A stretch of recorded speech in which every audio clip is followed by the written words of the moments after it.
रामायण में तो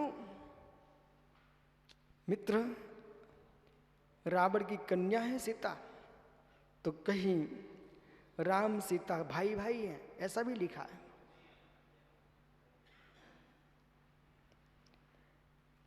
भाई है कि बहन, इनमें झगड़ा मत करो।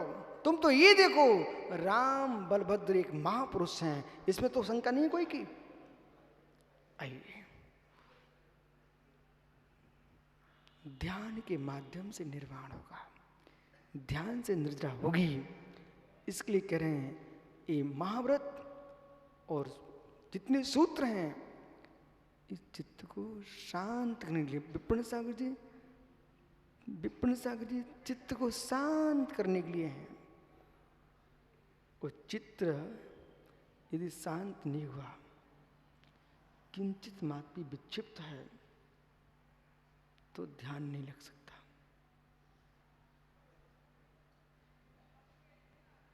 मालूम विपिन सागर जी, आपने कोई औषधि बनते देखा? दवाई गया के वैद्य से मिलना। सुब्रत सागर जी मिट्टी के मटके में दवाई बना रहे थे तुम्हारे पिन्नी सागर के लिए, बेचारे वैद्य जी के लिए मटका फूट गया, उनको और लग गया।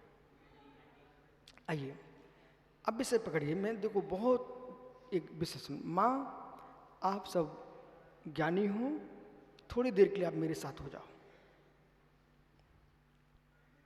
ध्यान से सुनना मैं क्या बोल रहा हूं। स्टील की भगोनिया, तांबे का पात्र, डेगची जानते ना? हाँ मैं जान के बोल रहा हूं। डेगची, कौन सी डेगची? अरे वो एल्युमिनियम की डेगची, ठीक है ना। अभी हम लोग बिहार प्रांत में बिहार कर रहे थे, वहाँ लोग चावल बना रहे थे, बड़ी बड़ी डेगचियाँ रखी थी। और कुछ तो वंश और जातियों की पहचान ही है, उनके द्वारे पर डेगची नहीं मिले तो उनकी पहचान नहीं होती उनकी जाति की। बस बाकी आप समझ जाना। राजू डेगची समझ गया ना? राजू शाम गऊ का दूध लेके आना, वो डेगची में घास की आग में पकाना, कड़वा हो जाएगा और बेस्वाद हो जाएगा। वो दूध वही है। राजू सुंदर तुम्हारे गांव में सुंदर अच्छा मटका बनाने वाला कुंभकार हो, उसके घर से मटका खरीद के लाना। उस मटके में सफाई करके धो पांच करके श्याम गऊ का दूध भरना, और ढक्कन मिट्टी का ही ढक्कन होना चाहिए, चांदी सोने का नहीं। पारा पारा पारा ढक्कन वो भी मिट्टी का होना चाहिए, और वो दूध मिट्टी की बरोसी में तपना चाहिए, चूल्हे पर नहीं, चूल्हे पर नहीं, गैस पर नहीं, बरोसी। समझते ना बरोसी? अच्छा सब समझते हैं। बरोसी में तपना चाहिए। वो दूध जब पीने का समय आए तो सोने के गिलास में नहीं, मिट्टी के कुल्हड़ में पीना चाहिए। फिर आप राजू, आप ईमान से सुनो, उस दूध का जो स्वाद है, तुमने अमृत तो नहीं चखा जीवन में, लेकिन आप ये कहोगे क्या ऐसे अमृत होता होगा? पात्र के बदलने से वस्तु का स्वाद बदल जाता है, पात्र के बदलने से वस्तु का स्वाद बदल जाता है। इसलिए जो औषधि मिट्टी के पात्र में बनाई जाती है उसको सोने में नहीं बनाई जाती है। इसलिए ज्ञानियों जो निर्गंत दिगंबर पात्रता से मोक्ष मिलता है, सोने चांदी के आभूषण वालों को मोक्ष नहीं मिलता है। राम वही है, राम भगवान है, राम महान है, परंतु जैसे जैसे डेगची में तपा दूध और घास से तपाया दूध कड़वा हो जाता है, पतला हो जाता है, मित्र वही दूध हड़िया में तपता है तो कितना आनंद देता है। ऐसे कुकवियों के द्वारा लिखा गया राम का चरित्र डेगची का दूध है, और सुकवियों ने लिखा राम का चरित्र वो मित्र हड़िया का दूध है।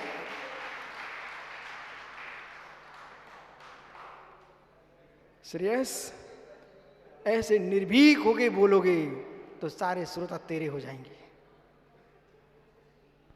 वो आपने कही, भैया राम हते, का कही राम हते, अयोध्या के थे, ऋषभदेव के वंश में जन्मे थे। बेचारा घबरा भरा के बोल रहा है आशी, तो मित्र कैसे काम चलेगा निर्भीक वक्ता बनने का।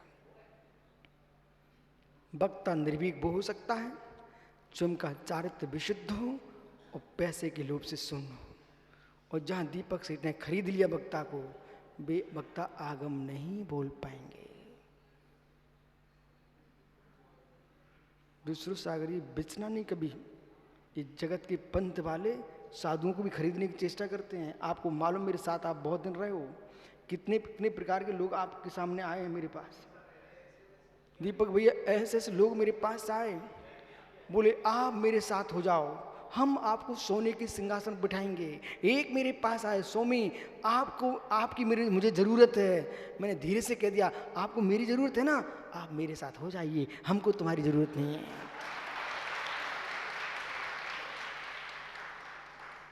अरे तुमको मेरी ज़रूरत है ना, तुम मेरे साथ रहो ना। लेकिन अखंड विशाल समाज को छोड़ करके टुकड़ों के साथ मैं जीना पसंद नहीं करता हूं। मुझे पंथों का बन के नहीं जीना है, रत्नात्रय पथ पर जीना है। ये लिखिए, भोग ज्ञानी आगरा संपूर्ण सागर दी, बेटा पंथों में मत जीना, रत्नात्रय पथ पर जीना। आइए, जो संविरण जुत्तो, यानी जो संवर से युक्त है, अपट्टम पसाण गो अपाणम, आहा अपाणम प्रसाद हो, आत्मा प्रसादक, जो आत्मार्थ का प्रसादक है, सुप्रयोजन का साधक है, ऐसा साधक मुड़यूड़ झाड़ी झाड़ियदम, मुड़ियूं ज्ञात्वा ध्यायते नित्यम, जान करके नित्य ध्याता है। किसको? नाणम। नाणम, ये रहस्य। नाणम ज्ञान को ही ध्याता है, ज्ञान में ही ध्याता है, ज्ञान के लिए ध्याता है। यही आत्मा में आत्मा का ध्यान है। मनोज, मेरी बातें सुनकर परेशान तो नहीं हो रहे? मुमुक्षु आसाम गुवाहाटी परेशान तो नहीं हो रहे? यदि नहीं हो रहा तो एक बात सुनो हमारी, एक रहस्य की बात बताता हूं। घर में कभी गाय भैंस आई क्या? मनोज, घर में कभी गाय भैंस आई क्या? जरूर आई होगी। हे मित्र, जब गाय बछड़े को जन्म देती है, भैंस बछड़े को जन्म देती है, तो जो समझदार किसान होता है 15 दिन भैंस का दूध नहीं पीता, अबक्ष होता है। 10 दिन गाय का दूध नहीं पीता, तो वो प्रथम बार तो बहुत दूध देती है ना, उसका क्या करेगा? मित्र, तेली दुग्ध को दलिया में गुड़ में घोल करके गाय को ही पिला देता है। भैंस का दूध भैंस को पिलाओ और दूना दूध निकालो। फिर जब भैंस का दूध भैंस पीती ना, तो वो जब 15 दिन निकल जाते हैं, वो भैंस मस्त बाल्टी भर भर के दूध देती है। भैंस का दूध भैंस को पिलाया जाता है तो भैंस भी कमजोर नहीं होती है, स्वस्थ हो जाती है। गोपाल दास से पूछो आप, भैंस का दूध भैंस को पिलाते कि नहीं पिलाते भैया? तो भैंस का दूध भैंस को पिलाने से भैंस मस्त हो जाती है। ऐसे ज्ञानी पुरुष, बैठे रहो बैठे रहो, ऐसे ज्ञानी पुरुष क्या करता सुधीर भैया? ज्ञानी पुरुष जैसे भैंस का दूध भैंस को पिलाने से शक्तिमान हो जाती भैंस, ऐसे ज्ञानी जीव ज्ञान को ज्ञान में ही ज्ञान को लीन कर देता है, भगवान बन जाता है। इसका नाम ध्यान है। विराजो भैया, मुड़यून झादी नियदम नाणम, जो नित्य ही ध्यान को ध्याता है, सो सदृढ़ोदि कमरियम। आप बोलते रुई धुनते रुई धुनते रुई धुनते हो ना, धुन दो धुन दो धुन दो,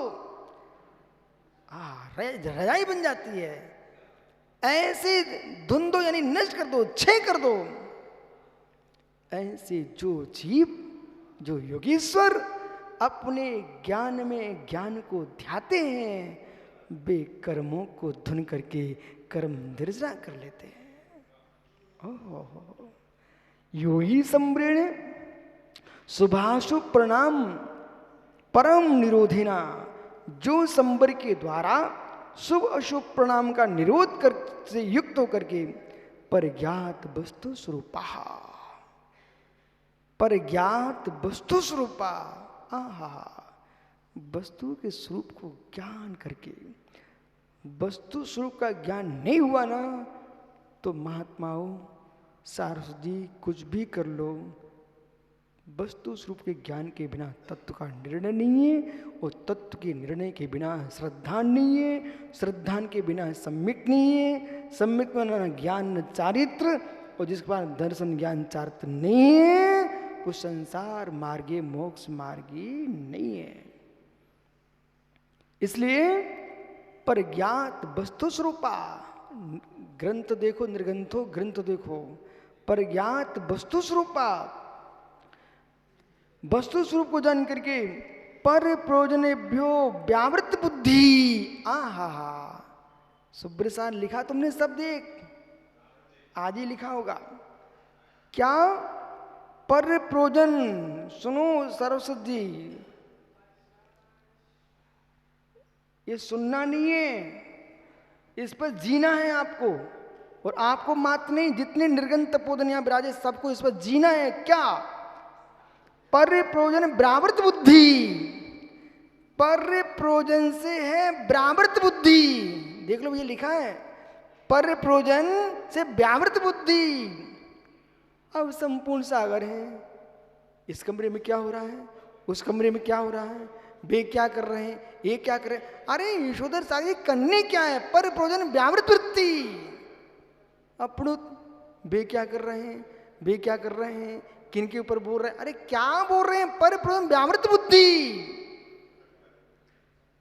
जिसकी बुद्धि पिन्ने पर प्रयोजन से व्यावृत है, केवलम सुप्रयोजन साधनोदित मन, सुप्रयोजन में साधित मन। हो भगवान ऐसे नहीं बना जाता है। हो आटे को, आटे की जलेबी देखी क्या समर्थ सागर जी? अरे देखी नहीं है, खाइए, बड़े गट अच्छे से गई अंदर अंदर, पर उन जलेबियों से पूछो कि जब चक्की के छेद में गेहूं के दाने जा रहे थे, उनसे मिलो बेटा कैसे पिसे थे, तब वे जलेबी तुम्हारे थाली में आ पाई हैं। अरे समझ भाई, चक्की के अंदर गेहूं के दाने पिसे थे, बाहर दिखे नहीं है, अंदर ही अंदर पिस गए थे, तब आटा बन के आया था, मैदा बनी थी, कपड़ छान करके तब मेरे मित्र वे जलेबी बन के आई थी। कैसे तुम खा गए थे? श्रे गप गप खा गया तू, गप गप खा गया, बोले जलेबी मीठी है। मित्र उन जलेबियों की मिठाई को चख रहे हो, उनसे पूछो ये बनी कैसे, कैसे पिसी थी। जैसे आटा पिसते समय बाहर दाना नहीं दिखता है तब आटा बन पाता है, ऐसे ही ज्ञानी जब तक बाहर दिखना बंद नहीं होगा तब तक भगवान बन के जलेबी जैसा रस टपकने वाला नहीं है। वो गेहूं कहता मैं तो दिखूंगा। अरे तुम बिल के छेद के अंदर नहीं जाएगा ना, ऊपर रखा रहेगा तो बेटा दाना ही बने रहोगे, लेकिन आटा नहीं बन पाओगे। ऐसे जो साधु लोक में दिखना चाहता है वे जलेबी नहीं बन पाएंगे। रसवंती क्या हुआ? धन्य हो, पूरी रामायण हो चुकी है। अरविंद सागर जी कहाँ गए? राजकुमार पंडित जी। वो बेटा कह रहा महाराज जी राम मरे थे कि रावण, किन्ने किनको मारा? रामायण पूरी हो चुकी बेटा। 346 पन्ना देख लो भैया। प्रयोजन साधन तुमना, जो पर प्रयोजन से व्यावृत बुद्धि है और सुप्रयोजन में उद्यत मना। बट टेंशन में को आत्मनम सोपलब्धि अनुपलम्भ स्वोपलम्बोपलम्ब्य, स्व की अनुभूति से जिन्होंने आत्मा को प्राप्त किया है, गुड़ गुड़नोर गुड़ गुड़ी में वस्तु सु, तो अभेद अभेद गुड़ गुड़ी में अभेद वृत्ति से जिन्होंने देखा है, ज्ञानम स्वेन स्वज्ञान स्व के द्वारा स्वमय अविचलित मन से संचित थे, जो संचित सा खलु नितांत निस्नेहा। कल चर्चा करूं मैं विस्तार से, लेकिन अभी मात लाने दो पढ़ लीजिए। निस्नेहा, अनुपम सागर जी, ओ अनुपम सागर, सुन ले भैया अनुपम सागर। नितांत निस्नेहा, जिन्होंने परिपूर्ण रूप से स्नेह को छोड़ दिया है।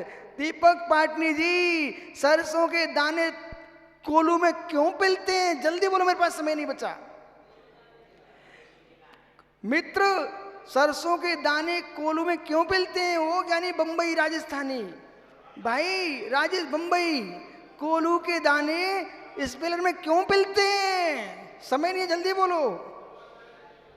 सरवान सागर जी, बोलो भैया। यदि तिलहन में स्नेह ना हो, स्निग्धता ना हो, तेल ना हो, तो बेचारे को पिलना नहीं पड़ता है। जो राग के स्नेह होते हैं उन्हें कर्मों से पिलना ही पड़ता है। बैठ जा भैया। निस्नेहा, प्रणीन निस्नेहा, प्रीणा निस्नेहा, स्नेह को जितना छोड़ दिया है, व्यंग प्रसंग शुद्ध स्फटिक शुद्धम अवत, जैसे कैसे, जैसे स्फटिक मणि पर निर्लेप, पर भावों से निस्नेह निर्लेप, ऐसे शुद्ध स्फटिक के समान स्तंभ पूर्वपार्जित कर्म रजा, जो स्नेह रहित है। मालूम, स्फटिक मणि के ऊपर चाहे धूल फेंको, पानी फेंको, कुछ भी फेंको, सब नीचे गिर जाता है। क्यों? इतनी स्वच्छ रहती है। ऐसे ही कर्म रस संधनोती, पूर्व उपार्जित कर्म को जो धुन देता है, एतेने निर्जा मुक्तत्व हेतुना तुम ध्यान सुतमिति। इसलिए यहाँ पर आचार्य अमृतचंद स्वामी कह रहे हैं, कुंद कुंद देव का अभिप्राय है कि निर्जरा का मुख्य हेतु को ये उसका नाम ध्यान है। बिना ध्यान के निर्जरा निर्वाण की नहीं होती है। इसलिए ज्ञानियों, 1 मिनट 2 मिनट आधे मिनट ध्यान का अभ्यास करो। आत्मा शुभावम परिभाव भिन्नम, आत्मा शुभावम परिभाव, आत्मा का स्वभाव प्रभाव अत्यंत भिन्न। महावीर स्वामी की